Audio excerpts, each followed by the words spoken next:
a plus b is equal to 90 degree and sin a is equal to 3/5. Then the value of tan b. Always ரொம்ப பண்ணுங்க, இந்த மாதிரி ஒரு சைன்ல ஒரு value கொடுத்துட்டு tan அப்படிலாம் கேட்குறாங்கன்னா இது வந்து அந்த 3 ஃபார்முலா, அந்த 3 டைப் இல்லாம நார்மலா சால்வ் பண்றது, அதாவது பிதாகரஸ் சேர்த்து யூஸ் பண்ணி சால்வ் பண்றது.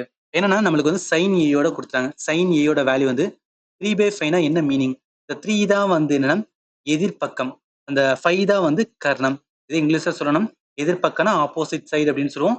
கர்ணத்தை வந்துன்னா ஹைப்போட்டினிஸ் அப்படின்னு சொல்லுவோம். இப்போ ஆப்போசிட் ஒரு ட்ரையாங்கிள் இருக்கு, ஒரு ட்ரையாங்கிளை என்ன சொல்லிட்டாங்கன்னா ஆப்போசிட் சைடையும் அதே மாதிரி வந்து ஹைப்போட்டனியஸ் சைடு, இதை வச்சு நம்ம என்ன கண்டுபிடிச்சலாம்? பேஸ் கண்டுபிடிச்சலாம். பேஸ் கண்டுபிடிக்க என்ன பிதாகரஸ் நம்ம யூஸ் பண்ணிக்கலாம். ஏன்னா இங்க டேனோட வேல்யூ கேட்குறாங்க, நம்ம டேனோட வேல்யூ கேட்கணும்னாவே ஸோ டேன் டீட்டானா என்ன?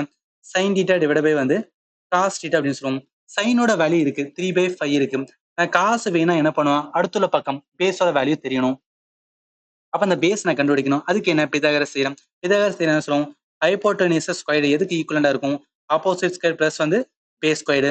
இப்போ எனக்கு அந்த பேஸ் ஸ்கொயர் தான் வந்து வேணும் அப்படின்னா ஹைப்போட்டனியஸ் ஸ்கொயர் மைனஸ் வந்து ஆப்போசிட் ஸ்கொயர், பேஸ் தான் வேணும். ரூட் ஆஃப் வந்து ஹைப்போட்டனியஸ் மைனஸ் வந்து ஆப்போசிட் ஸ்கொயர். இதோட ஹைப்போட்டனியஸோட வேல்யூ வந்து என்னன்னா 5. அப்போ 5 ஸ்கொயர்டு, ஆப்போசிட்டோட வேல்யூ வந்து 3. அப்போ 3 ஸ்கொயர்டு.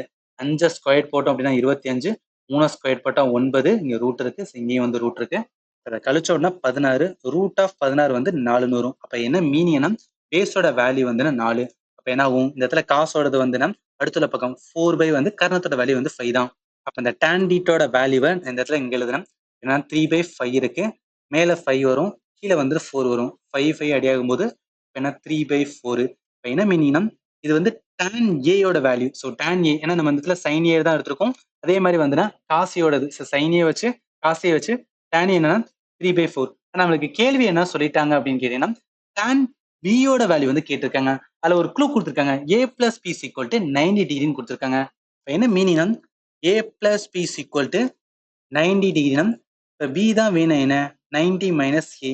இப்போ என்ன பண்றேன்னா எனக்கு tan b தான் வேணும். ஸோ tan b தான் வேணும் அப்படின்னா என்ன பண்ணுவேன், டேனோடது வந்து 90 மைனஸ் a அப்படின்னு எடுப்பேன். இது எந்த பேட்டர்னை புரியுது? tan 90 மைனஸ் c என்ன? இதோட இது cot a யோட தானே.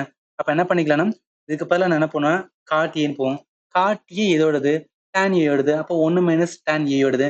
அதாவது என்ன tan b வேணும் அப்படின்னா tan a யோட தலைகீழ் தான் இருந்தது tan b. அப்ப tan a வேல்யூ வந்து 3/4. அப்ப tan b யோட வேல்யூ என்ன? அதோட தலைகீழ். தலைகீழ்னா என்ன? 4/3. இந்த கொஸ்டினுக்கு ஆன்சர் வந்து 4/3.